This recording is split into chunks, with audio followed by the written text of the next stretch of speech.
Kinwestiyon ng ilang mambabatas kung bakit nasimot ang confidential at intelligence funds ng Office of the President noong isang taon. Pero hindi naman daw nagagamit lahat ng regular budget ng opisina. Narito ang Express Report ni Marian Enriquez. Sumalang sa plenary debates ang panukalang 27 billion pesos na budget ng Office of the President para sa 2026. Pinuna ni ACT Teachers Party List Representative Antonio Tino ang paggasta sa confidential at intelligence funds ng OP. Lumalabas na 1.1 billion pesos pala ang disbursement kada quarter sa CIF at ang utilization rate 100%.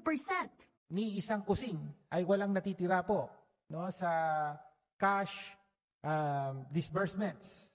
Every single peso is spent. Does the sponsor confirm na quarterly wala po ni isang butal, ni isang sentimo, ni isang piso na natitira? Ubus po lahat ito. Mr. Speaker, Honorable Colleague, tama po yun. Efficient po ang pag-utilize ng Office of the President ng pondong ito. 4.5 billion pesos ang hinihinging CIF ng OP. Kasunod nito, tinanong ni Tino kung ganito rin ba ang siste sa regular na budget ng OP. Dito lumabas na 78% lang ang nagagamit sa naturang pondo. Kaya tanong ni Tino, bakit kapag confi at intel funds, simot agad, pero pag regular budget, pahirapan ang paggasta? We expect agencies to obligate over 90%, di ba? Yun ang gusto natin.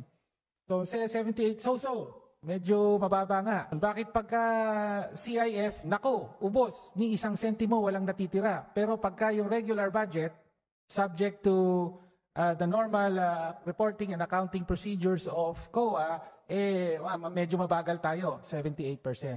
Sagot naman dyan ng sponsor ng OP budget na si Bataan Representative Albert Garcia. Alam naman po natin na yung regular budget, ang dami pong factors at marami rin pong components. May personal services, MOE at capital outlay. Kaya considering these numbers, isa na po ito sa pinakamataas na obligation rate at disbursement sa executive offices or agencies, Mr. Speaker.